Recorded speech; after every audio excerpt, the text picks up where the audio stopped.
우리 기도하고 바로 강의를 시작하도록 합니다. 아버지 하나님, 오늘도 주님의 부르심을 받고 귀한 전에 나왔습니다. 아버지, 오늘 저희들 5번째 시간을 갖습니다. 아버지가 그렇게도 사랑하셨던 사무엘과 또 다윗과 솔로몬 초기까지 저희들이 볼 텐데, 우리 아버지 먼저 지식으로 저희가 마음에 담게 하시고 그것이 무르익어서 그게 우리의 영의 파워가 될 수 있도록 도와주시옵소서. 너무나 몰라서 세상 사람들이 자기 생각으로 하나님을 따른다고 하지만 아버지가 보시기에는 영 다른 길로 갈 때가 너무나 많습니다. 아버지 하나님, 이 별로 그렇게 두껍지도 않은 성경 말씀을 저희들이 완전히 습득하여서 남은 생애 동안 먹고 되새김질하고 능력받고 힘받아 하나님 뜻대로 살다가 아버지 존전에 저희들이 입성하는 복을 허락하여 주시옵소서. 발길을 멀리 왔습니다. 힘들어서 왔습니다. 기다리다가 왔습니다. 아버지 하나님, 오늘도 말씀이 열리게 하시고 뚫리게 하시고 학자의 귀를 허락하여 주시어서 듣는 귀를 주님 허락하옵소서. 예수님의 이름으로 기도합니다. 아멘. 할렐루야. 지난 시간에 공부한 데를 성경을 좀 들으셨어요? 예. 사실 중국 과정도 하고 저희 에스라 성경원의 홈페이지 들어가면요, 각 그 성경의 권마다 제가 브리플리하게 이렇게 요약을 해놨어요. 그러니까 성경을 읽다가 제가 강의 시간에 다 타치할 수 없기 때문에 짧아서 거기 들어가셔서 보면은 제가 강의한 그 뼈대도 있고 좀 자세하게 각 장의 그 제목도 제가 다 써놨습니다. 성경이 몇 장입니까? 그럼 성경이 몇 절입니까? 몇 권입니까? 1800장, 이렇게 절은 한 32,000절 됩니다. 66권인 것은 여러분이 잘 아실 테고. 지난 시간에 우리가 사사기 공부를 했습니다. 그래서 사사기를 좀 요약하다 보면 사사기의 키워드는 뭐라고 그랬죠? 사람의 소견대로 살다 보니까 완전히 딴 길로 갔다. 나는 열심히 내는 것 같은데 하나님이 볼 때는 영 딴 길로 갔다. 자식을 너무 칭찬하고 자식한테 상을 주기 위해서 하나님께 영광을 돌린다는 것이 드라빔, 은드라빔을 만들어가지고 그걸 섬기고 또 그걸 욕심내는 단지파가 또 힘으로 미가의 집을 제압하는가 하면, 또 하나님은 애가 달아가지고 삼손의 어머니를 찾아가서 애를 줬는데 결국 이방 여인하고 바람나가지고 끝끝내 하나님은 그렇게밖에 쓸 수 없다. 그 귀절에 보면 하나님이 이를 사용하려 함이라. 이게 무슨 얘기냐면 이제 바람 펴가지고 여우 300마리 꼬리에다가 불 붙여가지고 밀을 태워버리잖아요. 승질나가지고. 그래서 블레셋을 때려잡기 위해서 하나님은 그렇게 쓰리 함이라 했는데 그 방법이 아니어도 쓸 수가 있었죠. 근데 그 나쁜 짓 하니까 할 수 없이 그 방법으로 쓰신 겁니다. 예수님도 마찬가지. 예수님이 갈릴리 부활하시면 뭐하러 갔겠어요? 제자들이 고향 찾아가니까 할 수 없이 내가 먼저 가겠다. 그렇게 말씀하신 게 하나님 아시니까, 앞날을. 그래서 나쁜 것을 선용하신 뜻이지, 이게 성경을 읽을 때 보면 그런 것들이 좀 이해가 잘 안 갈 때가 있어요. 그러니까 그런 것 때문에 이제 우리가 배워야 되는 거죠. 그리고 이제 룻기를 우리가 봤는데 그것도 역시 사사가 다스리던 시대였죠. 그래서 룻은 이방인의 구원을 얘기한다. 그렇게 우리가 공부를 했습니다. 자, 그럼 오늘 사무엘을 보겠습니다. 사무엘 1장 1절에 보면요, 에브라임 산지 라마다 소빔 이렇게 나와 있어요. 에브라임 사람 엘가나 이렇게 나와 있습니다. 자, 이게 무슨 말인가 이것부터 한번 보겠습니다. 에브라임 산지면 우리가 지금까지 사사 시대에 썩어빠진 그 두 가지 에피소드가 뒤에 있다고 그랬잖아요. 그거는 촉이라고 그랬죠. 제가 하나는 모세의 손자, 단지파에 가서 제사장하고 은 10에 연봉계약하고 미가 집에서 고용됐다가 거기를 배신하고 단지파를 따라갔죠. 위로. 예, 그것도 모세의 손자니까 그렇게 사사시대가 350년인데 촉이죠. 그 다음에 두 번째 사건의 그 레위, 그 사건도 마찬가지입니다. 그게 그 당시에 제사장이 누구냐면은 엘르아살이라고 그러거든요. 그러면 뭐 거기도 아론의 아들이니까 촉이 아닙니까? 그래서 일찌감치 이렇게 썩어버렸어요. 그러고 거기에서 이제 반짝 조금 빛난 사람이 이제 여호수아 넘어갔을 때 기생 라합하고 결혼했던 살몬인데, 근데 참 이상한 게 있습니다. 왜냐하면 예수님의 족보를 42대로 나눠놨지요. 14대, 14대, 14대 마태복음 1장에서. 근데 살몬이 우리가 공부한 것처럼 언제냐면은 여호수아 시대 아닙니까? 살몬이. 근데 룻은 보아스 시대는 사사 시대라고요. 근데 사사 시대가 연대를 계산하면은 길게 잡으면 400년 계산해보면 그러면은 그게 무슨 이게 웬일이에요. 예수님의 족보가 사사 시대에도 분명히 조상들이 이어졌을 텐데 싹 잘라버렸죠. 어떻게? 바로 룻 보아스로 넘어가지 않습니까? 그래서 오벳이 나와요. 그러면은 예수님은 무슨 말씀이냐? 사사 시대를 구속사적으로 안 보겠다는 거예요. 눈 감아버리시는 겁니다. 300년 정도를 예수님의 그런 조상의 족보에서 빼버립니다. 그 다음에 이제 왕정도 마찬가지예요. 왕정도 14대, 14대, 14대 그러면 남쪽 유다 왕조가 짧게는 19대, 길게는 20대로 잡거든요. 아달랴 포함은 20대예요. 그게 어떻게 14대라고 했는가? 그거 빠졌잖아요, 벌써. 그 빠진 것은 아달랴 피가 섞여 있는 거 싹 빼버립니다. 우리가 그런 사람이 되면 안 된다는 거예요. 눈 버젓이 뜨고 지금 복음 시대에 살고 있지만 잘못하면 생명록에서 우리 이름이 발견이 안 될 수가 있다는 겁니다.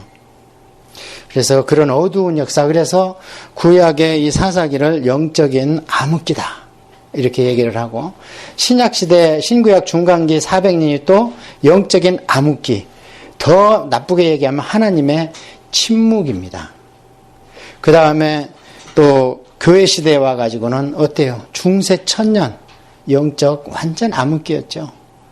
하나님을 인간의 집단에 이용해가지고 중세 로만 캐톨릭을 인해서 하나님이 전혀 발견되지 못하고 사람이 하나님의 자리를 앉은 그런 암흑기. 그래 인생의 역사 가운데서 그런 암흑기가 간간히 있어요. 그러니까 하나님 한번 딱 침묵하시면요 300-400년 그냥 가버려요. 그러니까 모세가 아이고 우리 인생은 한뼘길이로 해놓고 하나님이 그렇게 오래 화를 내시면 하나님의 진노 중에 우리 일생이 가버리겠습니다. 무섭습니다.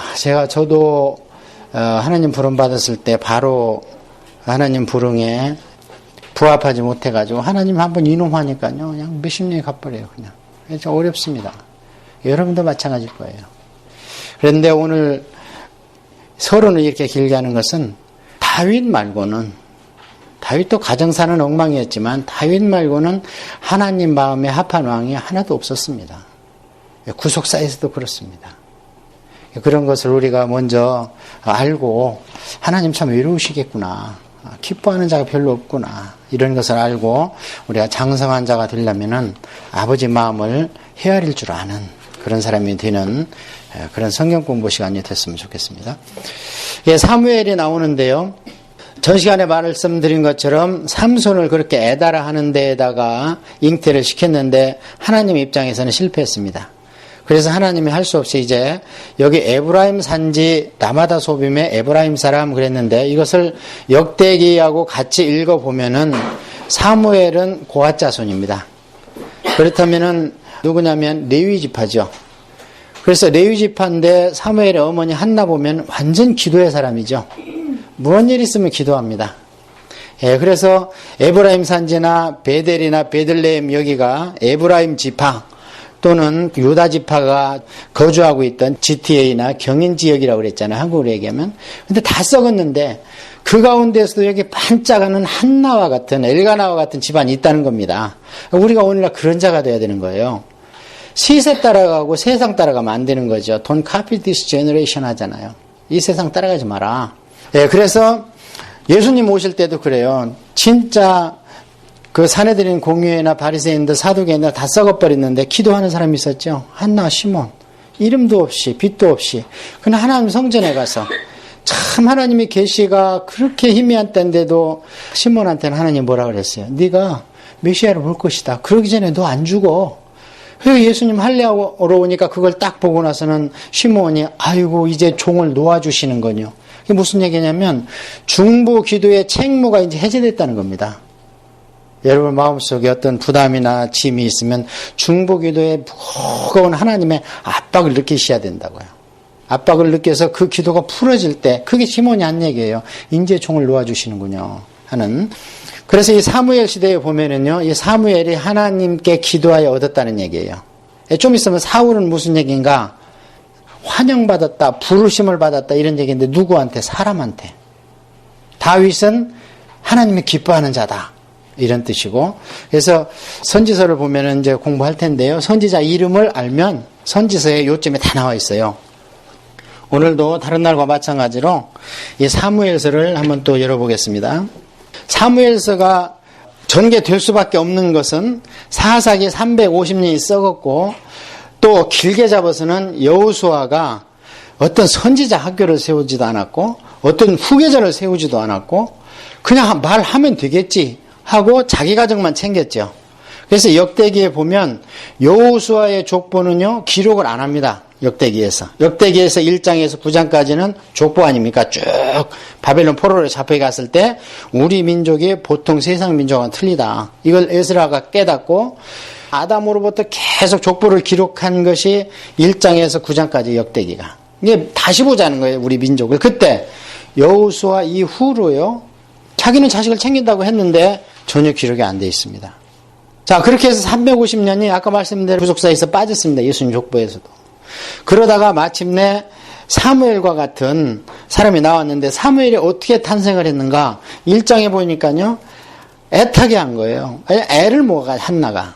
참 사랑스럽고 남편한테 사랑도 받고 제사 지내면 열목을 주고 그러는데 애를 못 낳는데 옆에 그냥 놔두지도 않고 하나님이 분인날을 붙여가지고 정말 분인하게 해버려. 막 옆에서는 잘 나는 거예요. 그러니까 한나가 부르짖고 하면서 서원하니까 자식을 줬잖아요. 그래서 기도해서 받았다, 이제 그런 뜻인데, 이 시대가 이때도 사사시대입니다. 그래서 여기에 초기에 사무엘상에 등장하는 초기에 사람이 사무엘과 엘리입니다. 사무엘과 엘리인데 이 사람들을 사사로 보는 거예요. 마지막 사사.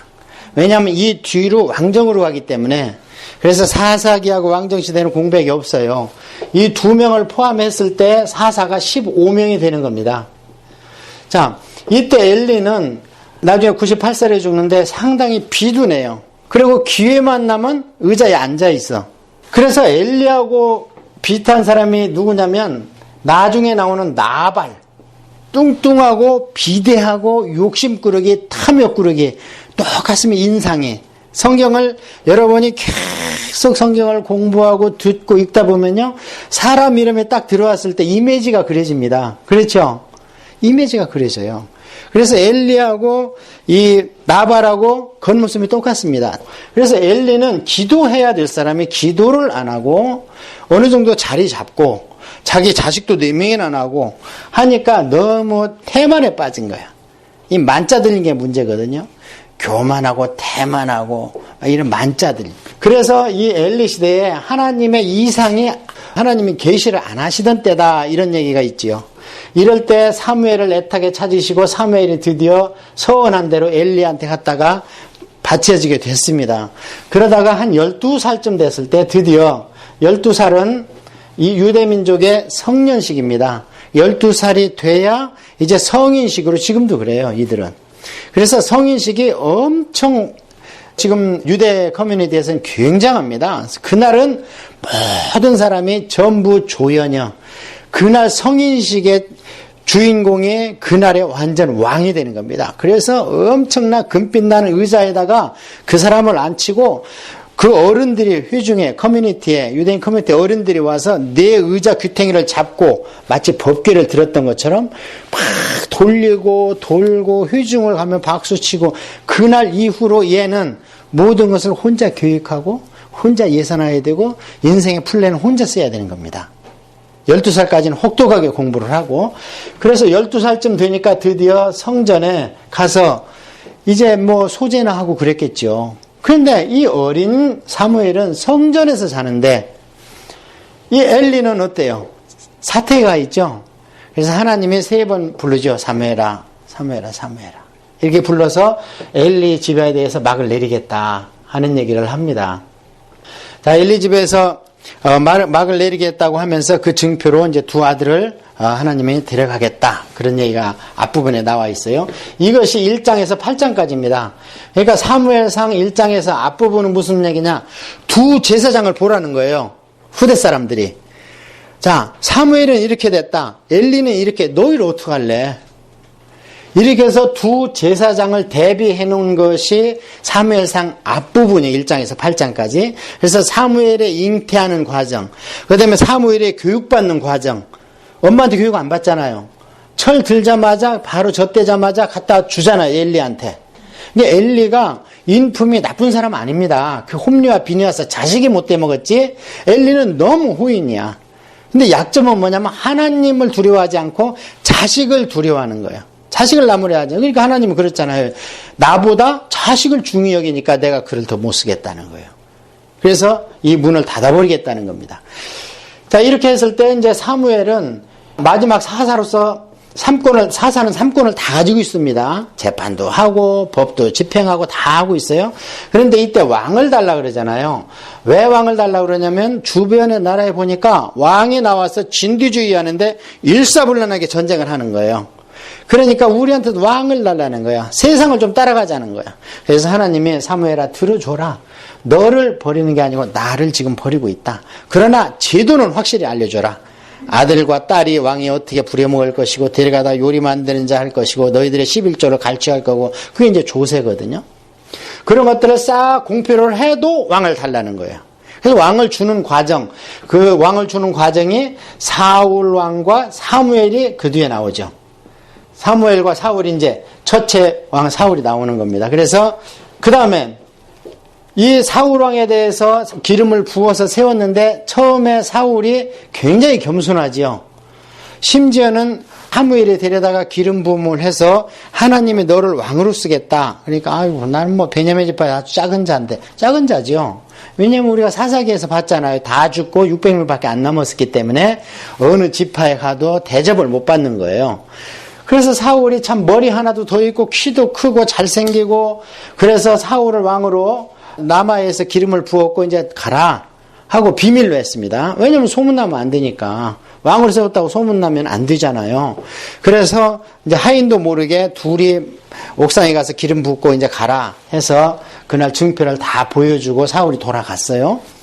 돌아가고 나서 드디어 사울의 하나님이 이벤트를 하나 준비했죠. 그게 전쟁입니다. 암몬과의 전쟁. 그래서 사울이 그 전쟁을 이기고 나니까 이제 많은 사람들이 대부분이 사울을 따랐어요. 아, 저 정도는 우리 왕이 하면 되겠다. 그러면서 이 사울에게 정식 기름 부음을 받고 이제 왕으로 등극을 하게 됩니다. 그러면서 잘못 나가는 거예요, 이제. 그전엔 참 겸손했는데 이게 보통 다 그렇습니다, 우리가. 내 평생 지나온 길 그거 참 우리 은혜 많이 받았잖아요. 내 평생 지나온 그거.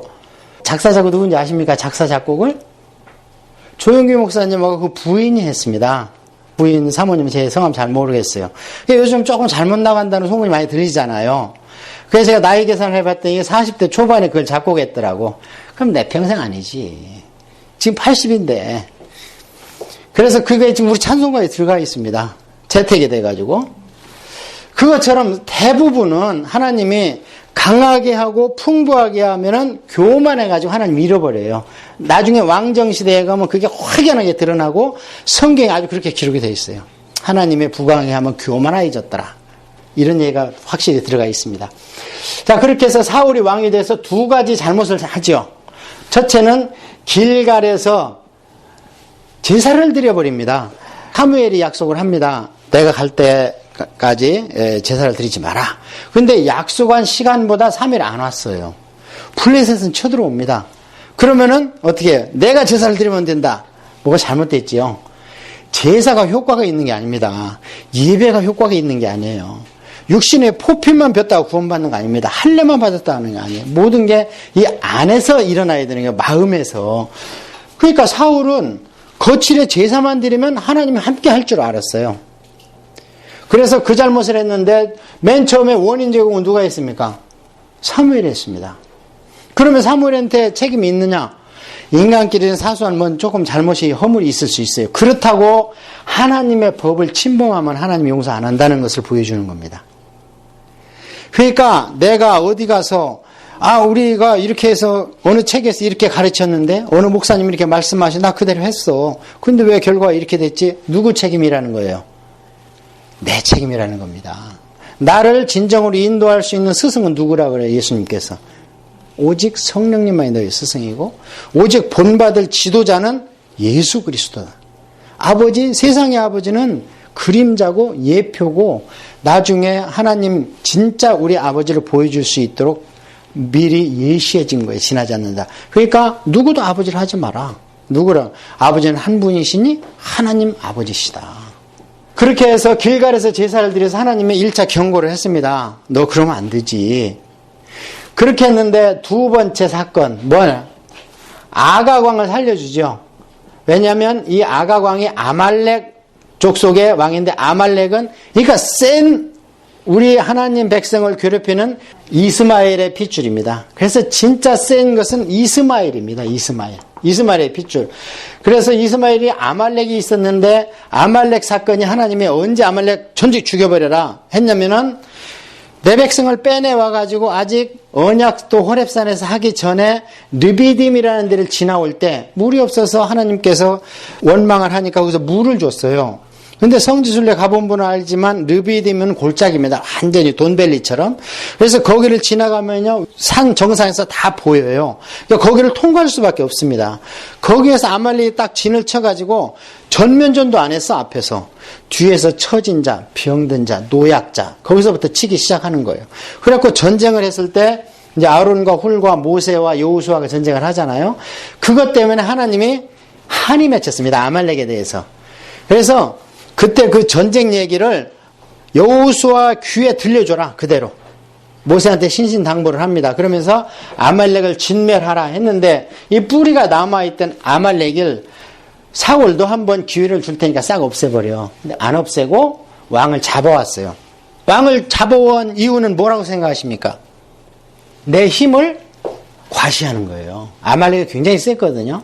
그러니까 지금 세계 사시는 분들이 아말렉이 세계사에 없기 때문에 혹시 그 설화가 아닌가 그렇게 얘기하지만 결국에 나중에 아말렉을 하나님 말씀대로 진멸됐기 때문에 기록이 안 된 겁니다. 그래서 그 두 가지 사건 때문에 사울이 종을 칩니다. 자, 사울이 종을 치니까 이제 다윗을 준비를 합니다. 다윗을 준비를 할 때 15장에서 다윗의 기름을 붓기 시작하면서 다윗이 드디어 등장을 합니다. 그래서 다윗이 먼저 기름 부음을 받는데 이때가 언제쯤 되냐면요. 한 15세 정도로 봅니다. 다윗이 15세 정도로 해서 기름 부음을 받았습니다. 이때도 어떻게 해요? 숨어서 기름 부음 받죠. 그러니까 막 내놓으라고 막 이렇게 기름 부음 그게 자랑하고 광고하고 이렇게 거창하게 한다고 해서 기름 부음이 임하는 게 아니고 하나님이 영적으로 기름 부은 마음을 주셨을 때가 임할 수. 여러분 가운데에서 혹시 정식으로 장립을 안 했다 해도 하나님의 기름 부음이 가르치는 은사라든지 또는 치유라든지 전도의 은사의 기름 부음이 있을 수 있습니다. 자, 그렇게 해서 15세 기름 부음을 받았습니다. 기름 부음을 받으니까 어떤 능력이 나타났습니까? 첫째, 사자를 때려잡았습니다. 내 양을 잡아가는 사자를 가서 입을 찢어버렸습니다. 그 다음에 두 번째는 옛날에도 비파와 수금을 탔습니다. 다윗이. 왜냐하면 목동들은 하루 종일 별을 보며 노래하며 낮에는 그늘에서 노래하며 그 온전히 수금 타는 거거든요. 그게 뭐하겠어 혼자. 그래서 비파와 수금을 탔지만 기름 부음을 받고 나서 비파와 수금을 타니까 그것을 듣는 악령이 귀신이 나가는 거예요. 죽게 할 수 있는 능력이 뭐를 통해서? 음악을 통해서 나타나기 시작합니다. 그래서 사자를 때려잡은 힘은 어디로까지 이어지냐? 17장에서 골리앗을 때려잡습니다. 자, 그 다음에 귀신 나간다는 것은 소문이 나가지고 사울에게 귀신이 들렸을 때 천거를 받습니다. 그래 가서 진짜 여기에서 음악을 하니까 사울에 있던 악신이 떠나가지요. 그렇게 하면서 사울의 귀신이 나가면 다윗이 베들레헴으로 오고 또 귀신이 들어가면 가서 또 귀신을 쫓아내주고 이런 일이 있었습니다. 사울이 귀신 들어간 이유는 뭐냐면 하나님이 너를 버린다 하니까 쇼크를 먹은 거예요. 그러면 엎어져야지. 하나님한테 분을 낼 일이 아니고. 그래서 이제 귀신이 이때부터 들어가기 시작한 겁니다. 자, 이렇게 해가지고 다윗이 1차 기름 부음을 받았을 때 본인한테 이런 영적인 또는 육적인 능력이 나타나기 시작을 했습니다. 이렇게 하다가 다윗이 그러면 바로 여기에서 왕으로 등극을 해야 되는 거 아닙니까? 다 능력 받았으니까. 그러나 하나님은 인생사를 네가 이끌어 가려면 너 하나 구원받는 거 가지고 안 된다. 그래서 다윗을 드디어 만들기 시작합니다. 몇 년 동안? 10년 동안 만들기 시작해요. 그러니까 15세에 기름 부음을 받고 한 5년간은 사울한테 왔다 갔다 하면서 목동도 하면서 귀신도 쫓아내주고 이러면서 골리앗을 때려잡았을 때가 한 20세 정도로 봅니다. 그러고 나서 바로 사울의 시기를 받아가지고 10년 동안 다윗이 만들어집니다. 이 만들어졌을 때 다윗의 교보제, 다윗을 만들기 위해서 교보제로 만드는 게 누구냐? 그게 골리앗, 블레셋, 그 다음에 사울. 그래서 골리앗 블레셋은 다윗이 이 땅을 치리할 수 있는 왕으로서의 능력을 받아간다면 이 사울과의 그 대적 관계는 다윗의 신앙이 돈독해지는 거예요. 오직 하나님을 믿습니다. 그래서 이것은 나중에 다윗이 어디로 가느냐면 종교, 개혁 내지는 부흥으로 갑니다. 자, 어떻습니까? 지도자가 갖춰야 될 두 것을 10년 동안 만들어 갔을 때 교보제로 사용되는 사람이 있고 그 다음에 그걸로 인해서 하나님의 용사가 되는 사람이 있다는 거예요. 그러니까 위대한 하나님의 종은 엄마 뱃속에서 태어납니까? 만들어집니까? 만들어지는 겁니다. 태어나면서 처음부터 위대하게 되는 사람은 없어요. 그것은 골리앗입니다. 태어날 때부터 이 족속은 육손 육발 가지고 24개를 가지고 있고 그렇지만 이 다윗한테는 안 되는 거죠. 근데 골리앗을 사사기에 보니까 하나님이 남겨놨대요. 왜? 다윗을 골리앗을 능가하는 용장을 만들기 위해서 그렇게 만들어놨다는 거예요.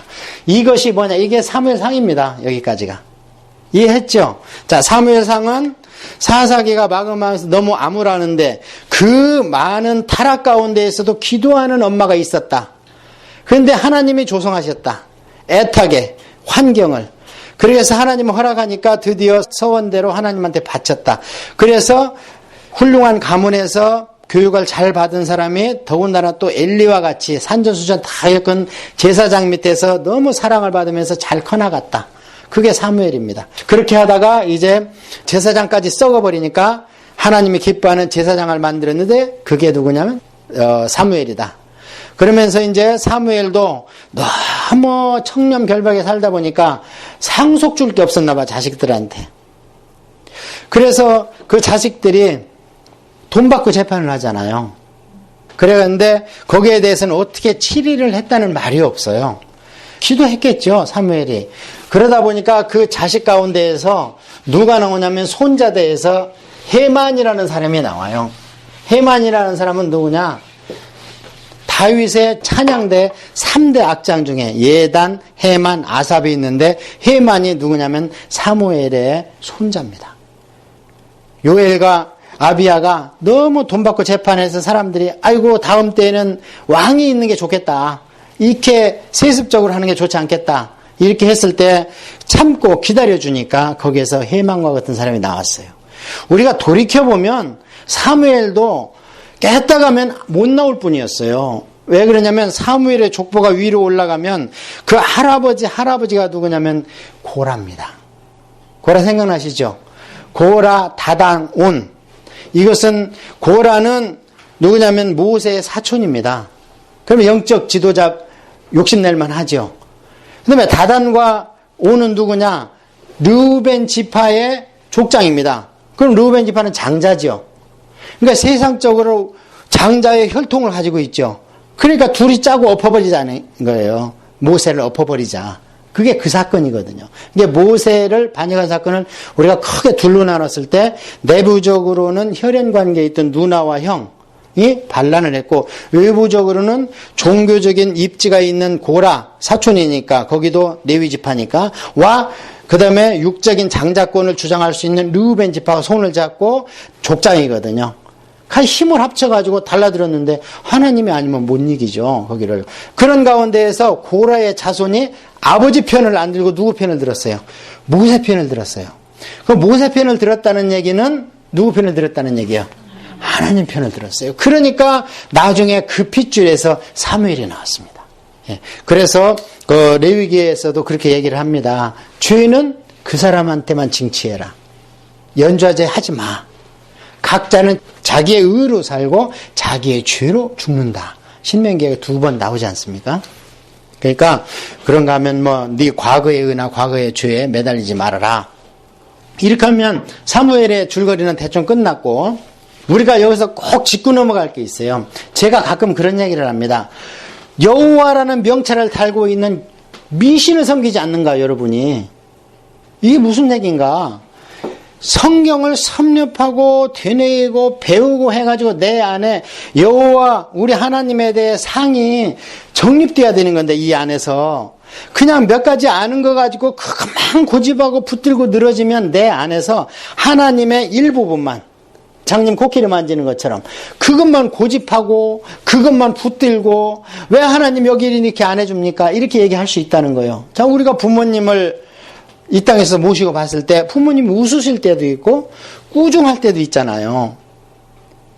그래서 우리가 여호와라는 명찰을 든 미신을 안 믿으려면 성경을 계속 봐야 되는 거예요. 그게 사무엘상에 큰 교훈이 있는데, 어떤 교훈이 있는가? 법궤 교훈이 있습니다. 정령신앙의 교훈이 있어요. 여기에. 법궤는 언제 만들어졌어요? 성막에서 만들어졌죠. 성막에서 만들어져서 법궤가 가니까 여리고성이 무너졌죠. 법궤가 가니까 요단강이 갈라졌지요.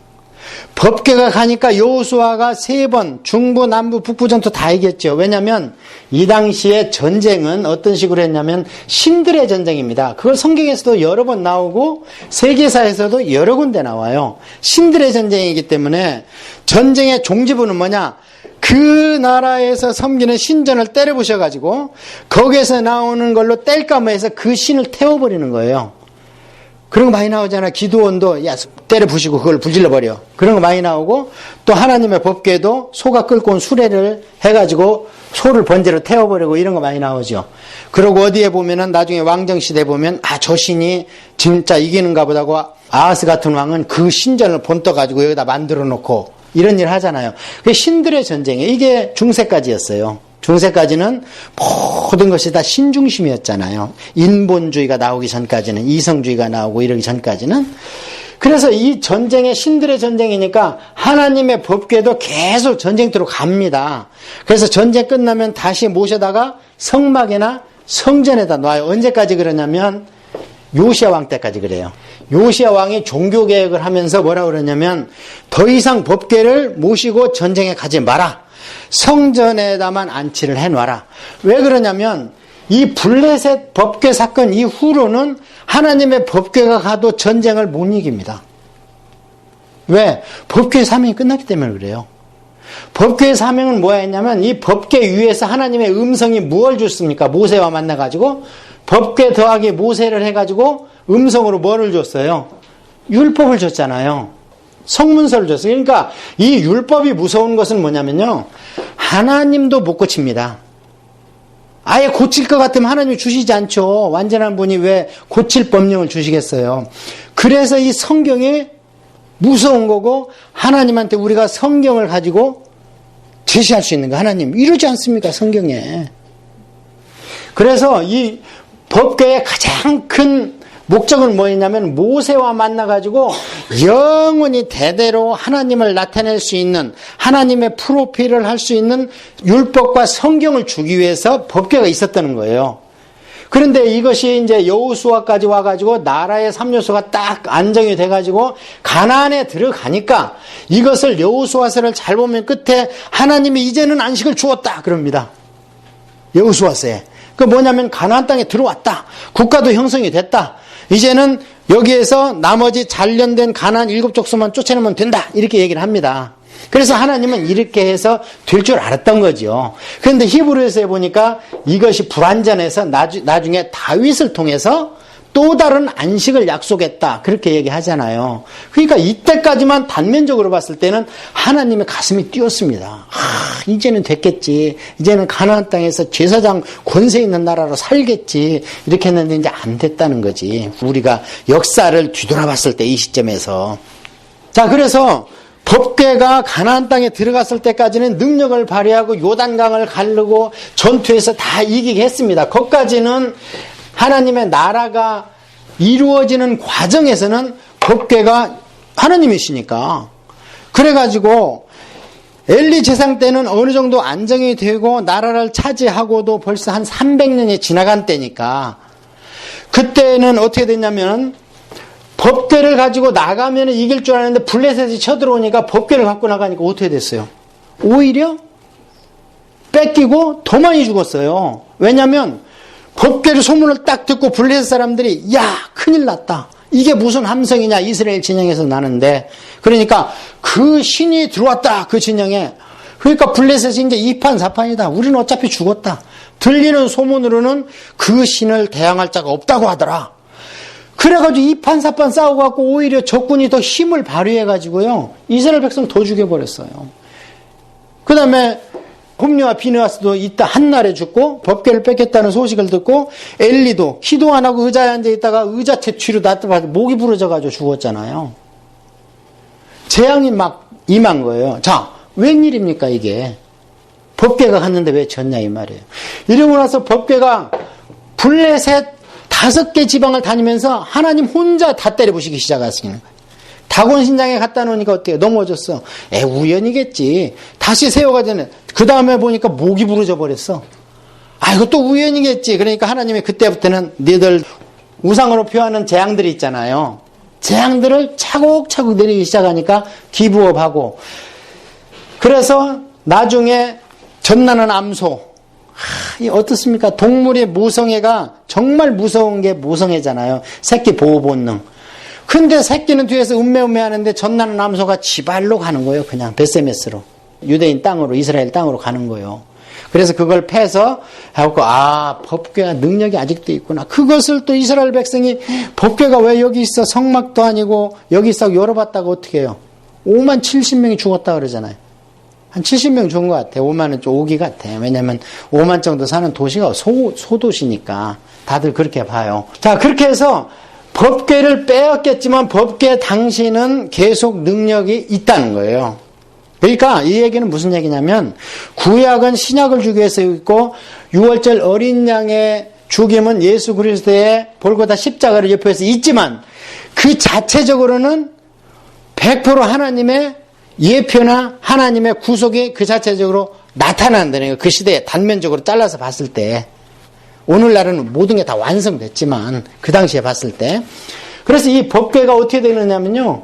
7개월 동안 그렇게 하고 왔는데 나중에 어떻게 하느냐. 말레 유다에 가서 어떻게 성경상으로 계산하면은 70년인데 나중에 계산해 보면 한 100년 이상 정도 법궤가 어디 있었느냐. 그냥 암미나답 집에 있었어요.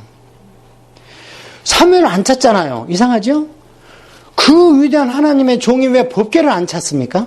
자, 그래서 사무엘은 벌써 어떻습니까? 이제는 이게 법궤가 문제가 아니고 법궤를 통해서 주신 율법 교육이 중요하다.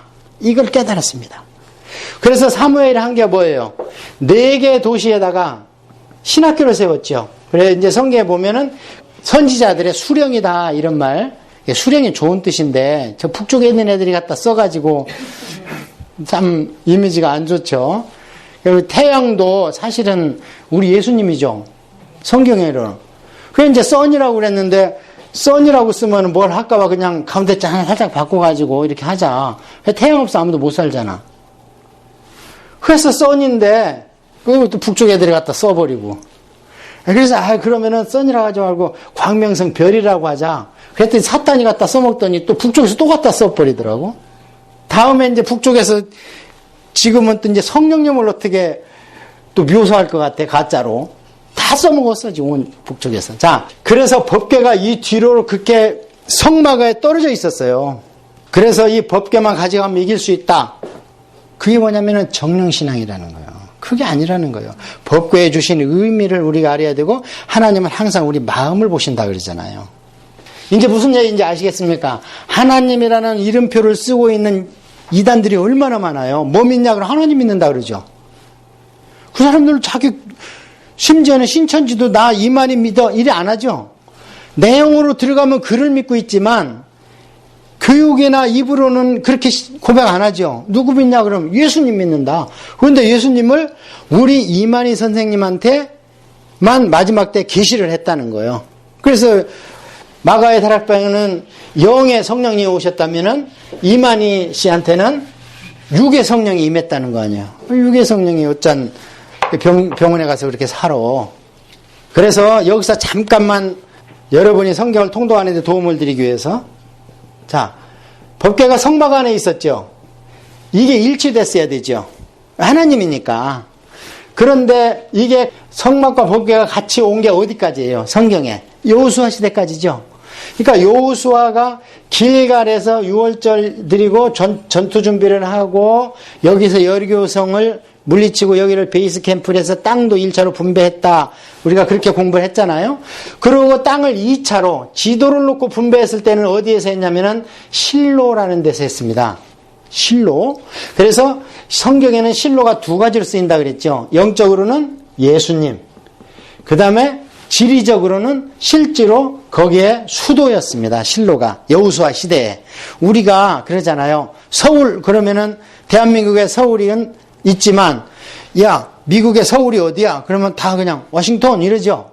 마찬가지로 실로가 그 두 가지로 쓰입니다. 성경에서. 그래 실로가 오시기까지 했을 때는 그거는 이제 예수님, 인격적으로 예수님을 말씀하신 그만큼 중요하다는 거예요. 실로가. 그래서 두 번째 땅을 분배할 때는 실로예요. 여기까지는 여호와 앞에서 분배했다 그래요. 그러니까 무슨 얘기냐? 성막과 법궤 같이 있었습니다. 그럼 이거 어디서 뺏겼는가? 아까 얘기한 엘리 제사장 때 뺏긴 거예요. 뺏기고 그럼 성막은 실로에서 어디로 갔느냐? 노브로 갔습니다. 다윗이 쫓겨갔을 때 노베 가니까 거기에 제사장이 있었잖아요. 아히멜렉 제사장이 있어가지고 다윗을 도와줬다가 85명이 그냥 제사장 일가족이 몰살당하잖아. 사울왕한테. 그래서 그러면은 노베에 있던 이 성막은 나중에 어디로 왔느냐? 기브온으로 왔어요. 기브온은 예루살렘의 바로 옆에 있는 큰 하이플레이스, 산당이 보통 산당 그렇게 번역을 했는데 높은 곳이라는 뜻입니다. 그래서 옛날이나 지금이나 신을 만나려면 높이 올라가야 됐나 봐요. 그래서 하이플레이스에다 기브온에다가 뭐를 모셔다 놓느냐? 성막을 모셔다 놓은 거예요. 그러면 그 법궤는 어디 있었느냐? 노베에 있을 때는 거기 암미나답 집에 있다가 그 다음에 이것이 다윗이 모시고 와서 다윗이 성전 옆에다가 장막을 치고 거기다 모셔놨어요. 그러면 왜 성막을 안 졌는가 의문할 수 있죠. 인구가 많이 늘어나고 제사를 그만큼 소화낼 수 있는 게 예루살렘에는 없습니다. 벌써 인구가 몇백만 됐잖아요. 거기에다 또 죄도 많이 지니까 소를 늘상 잡아야 되는데 어디 가서 잡겠어. 그래서 기본 넓은 데에다가 성막은 놓고 그래서 거기 가서 제사드려. 거기 가서 짐승 잡고 그러고 다윗은 하나님을 너무 사랑하니까 하나님으로 표상되는 법궤를 자기 곁에 모시고 있었던 겁니다. 언제까지냐면 솔로몬이 성전을 질 때까지. 짓고 나서 법궤 모시고 그 다음에 기브온에 있던 이 성전 기물을 전부 다 성전에다가 모셔놨다. 이렇게 기록이 되어 있지 않습니까? 이제 이 법궤와 성막에 대해서 아시겠죠?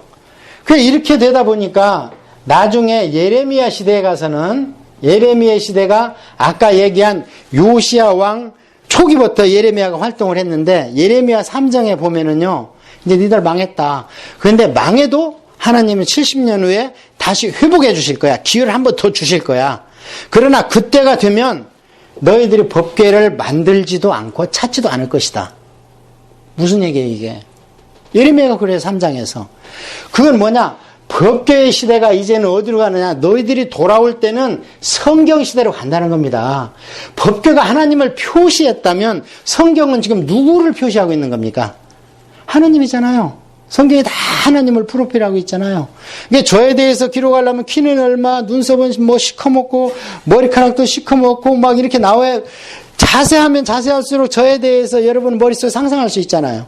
마찬가지로 성경은 하나님에 대한 프로필입니다. 하나님을 안에서 보고 그 다음에 하나님을 옆에서 보고 위에서 보고 인생의 역사 가운데에서 보고 하나님 마음속에 들어가서 본 게 선지서예요. 그러니까 하나님 마음속에 쏙 들어가서 선지서를 기록하니까 선지자가 선지서를 여러분이 잘 보면요. 주어가 왔다 갔다 해요. 하나님이 운다 그러는데 내가 운다 그러고 내가 말을 했는데 하나님이 말을 했다 그러고 막 왔다 갔다 해요. 이 사람들이. 왜냐하면 하나님의 영에 완전히 붙들려 있으니까. 그래서 선지서는 한마디로 꽉 짜면 눈물이잖아요. 하나님의 눈물, 아픈 마음. 그래서 우리가 여기 사무엘상을 통해서 이런 정령신앙, 예배만 참석하면 복받을 것이다. 목사님한테 안수만 받으면 내가 복받을 것이다. 그런 것을 버리고 성경으로 들어가서 성경에서 얘기한 하나님을 만나야 된다는 그런 교훈이 벌써 사무엘이 안 찾잖아. 법궤를. 그 위대한 종이. 왜 안 찾냐 이 말이에요. 그러니까 그 시대로 역사하시는 주님의 구속사의 점진적인 더 확대되는 그런 계시의 단계를 봐야 되는 것이 무엇인가? 그것이 사무엘상에 기록되어 있다는 거야. 그래서 그 나머지는 여러분이 보시면서 뭐를 잘하고 뭐를 못하고 사무엘이 기도해서 이기고 뭐 이런 얘기가 쭉 거기에 기록이 되어 있을 겁니다. 자, 그러면 사무엘상은 그런 식으로 우리가 교훈을 좀 받으면 되겠고, 사무엘 하를 이제 가겠습니다. 다윗에 대해서 이제 얘기가 나오는 거예요. 사울하고 다윗하고. 그래서 바울이 세상 사람을 세 가지로 분류하죠. 처음에는 육신에 속한 사람. 그 다음에 두 번째는 육적 크리스찬. 그 다음에 세 번째는 뭐라 그래요? 영적 크리스찬. 이렇게 얘기합니다. 그래서 보통 영어로 이것을 표시할 때는 원어도 그렇지만 이것은 뭐예요? 프레쉬예요. 그러니까 몸뚱어리. 이거는. 그 다음에 육적 크리스찬은 구원은 받은 것 같은데 카디널한 거예요. 판단하고 행동하는 거 보니까 세상 방법을 쓰고 있는 거예요. 그 다음에 영적 크리스찬은 뭐냐? 모든 게 다 그냥 하나님의 생각과 하나님이 원하는 대로 그 사람의 사고방식이 딱 짜여져 있는 게 스피리추얼 크리스찬입니다. 이게 바울입니다.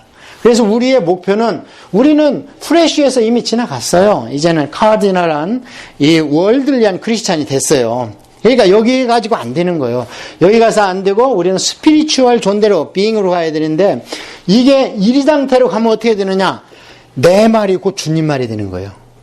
바울이 그러잖아요. 고린도 전서에 쓸 때 보면 시집 갈래 말래, 이혼할래 말래 이렇게 얘기했을 때, 이것은 아직 내가 주님으로부터 받지는 않았는데 내가 주님의 성령에 감동돼서 이 말이 곧 주님의 말일 것이다. 그러니까 성경에 기록이 돼 있죠. 아직 너무나 많은 문제를 고린도에서 일으켜가지고 질문서를 갖고 왔는데 답변을 못해 아직. 왜냐하면 그거에 대해서 기도를 안 해봤어. 그렇지만 내 생각은 이렇지만, 그러면서 이건 명령은 아니고 여러분한테 권면하는 것이다 이런 식으로도 표현하고, 그 정도 되면은 뭐냐, 그 사람의 말과 행동과 행동 양식이, 이것을 이제 어려운 말로 하면 세계관이라 그러는 거거든요. 세계관이 어떻게 되느냐, 성령적으로 됐다는 거예요. 그래서 제가 늘상 얘기하는 것이, 내가 뭐 하나 착한 일에 열심히 낸다고 해서 내가 이런 존재가, 영적 존재가 되는 게 아닙니다. 내가 뭐를 섭취하고, 영적으로 어떤 걸 섭취하고 어떤 걸 소화하고 어떻게 생각을 하고 있느냐에 따라서 내 영적인 이 조직체가, 몸이 형성돼야 되는 거예요. 마치 우리가 김치와 된장 이런 걸 먹으면서 우리 몸이 형성되는 것처럼 성경을 골고루, 이게 지금 시편 같은 경우에는 종합 비타민이거든요. 울기도 하고 웃기도 하고 기뻐하기도 하고 탄원하기도 하고, 막 시편 151편 1000권을 읽어보면 종합 비타민이야 그 안에는. 그러니까 그런 것을 두루 섭렵해가지고 내 안에 영적 내 빙을, 나를 구성해 가는 거, 이게 영적 세계관이 기독교적 세계관으로 되는 거예요. 이게 굉장히 무서운 얘기입니다. 세계관이 이슬람적 세계관이 되면요 절대 기독교 받아들일 수 없습니다. 우리 민족은 뭐가 문제냐, 유교적 세계관 속에서 우리가 커왔습니다. 그러니까 이것을 뒤집어 깨는 게 굉장히 어려워요. 은연중에 그게 나옵니다, 우리가. 그거를 깨부시는 것밖에 뭐가 없느냐, 말씀과 기도밖에 없다는 거예요. 계속. 그래서 이렇게 얘기했을 때 프레시맨에 대해서 얘기할 필요가 없고, 이 육적 크리스찬의 표상이 성경에서 누구냐면 사울입니다. 영적 크리스찬의 표상이 누구예요? 이게 다윗입니다. 그러면 다윗은 왜 육적 크리스찬이 아닌가? 육적 크리스찬이 하는 행동을 사울을 통해서 10년 동안 봐왔잖아요. 그래서 결국에 하나님이 그를 손보는 걸 보잖아. 그러니까 돌이키는 거예요. 그래서 결국에는 이렇게 해서 하는데, 솔로몬은 그럼 어떤가? 0으로 시작해서 6으로 마쳤어요. 거꾸로. 처음에는 얼마나 잘했습니까? 그러다가 나중에는 10,000가지 죄를 다 범했는데, 그게 뭐냐면은 신명기 17장에 나와 있는 왕의 조건, 성도의 조건을 전부 어기잖아. 자, 거듭난 눈, 아니, 저는 천국에서 솔로몬을 볼지 안 볼지 잘 모르겠어요. 근데 뭡니까? 전도서를 쓴 걸 보면은 볼 수도 있을 것 같다는 생각이 들어요. 그죠? 전도서가 솔로몬이 노년에 쓴 건데 다 살고 보니 5번 헛되다잖아. 한 번만 헛되도 힘이 없는 건데 헛되고 모든 것이 다 헛되도다. 그러면서 마지막에 전도서 12장에 보면은 그러므로 하고 싶은 거 다 해. 그러나 뭐를 기억하라? 창조주 하나님을 기억하라. 이 무서운 결론 아닙니까? 전도서에. 그걸 봤을 때는 나중에 회개를 해서 천국 문턱에서 좀 뵐 수 있을까 어떻게 하는데 어쨌든 영적으로 다윗 밑에서 엄청나게 영적으로 시작했다가 육적으로 망쳐가지고 자 부인만이 두지마 1000명을 뒀어. 이름도 몰라. 그 다음에 말을 두지 말라 그랬죠. 왜냐하면 이스라엘은 말이 필요 없어요. 전부 다 구릉지대이기 때문에 노새나 당나귀면 족합니다. 그냥 말이 필요 없는데 솔로몬 시대부터 말이 들어오기 시작하고 사기도 하고 중개무역도 하고 이러면서 돈을 긁어 모아 말을 많이 뒀어. 그 다음에 어떻게 했느냐?